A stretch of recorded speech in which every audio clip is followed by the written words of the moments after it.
यह कहानी एक गरीब किसान के जीवन के एक महत्वपूर्ण पल के चारों ओर घूमती है, जिसमें उसने संघर्ष और आत्मविश्वास का परिचय किया।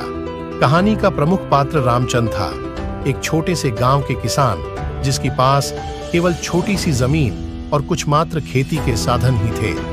उसका परिवार गरीब था और वह लोगों की मदद के बिना अपनी खेती करता था। एक साल किसानों को एक बड़े मेले के लिए गांव जाना था, जिसमें उन्हें अपने उत्पादों की बेचाई करनी थी।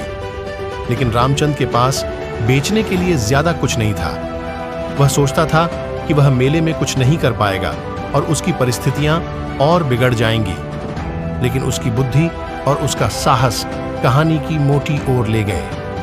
वह अपने खेत से थोड़ा सा अच्छा उत्पाद निकालकर उसे मेले में ले गए। वह यह जानकर आग्रहित था कि उसकी खेती का एक भाग अब अच्छे दामों में बिक सकता है।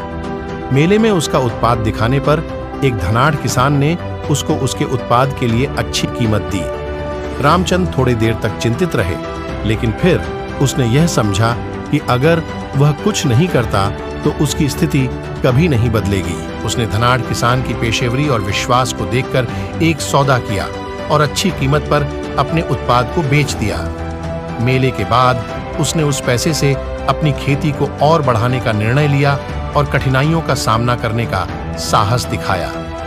धीरे धीरे उसकी मेहनत और साहस ने उसे सफलता दिलाई और उसका खेती कारोबार बड़े पैमाने पर बढ़ गया। वह गरीबी से अमीरी की ओर बढ़ा और उसका परिवार भी उसके साथ खुशियों का सफर करने लगा।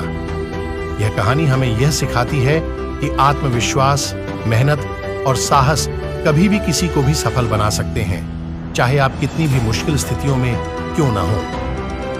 रामचंद की तरह हमें भी अपने सपनों को पूरा करने के लिए साहस और आत्मविश्वास रखना चाहिए।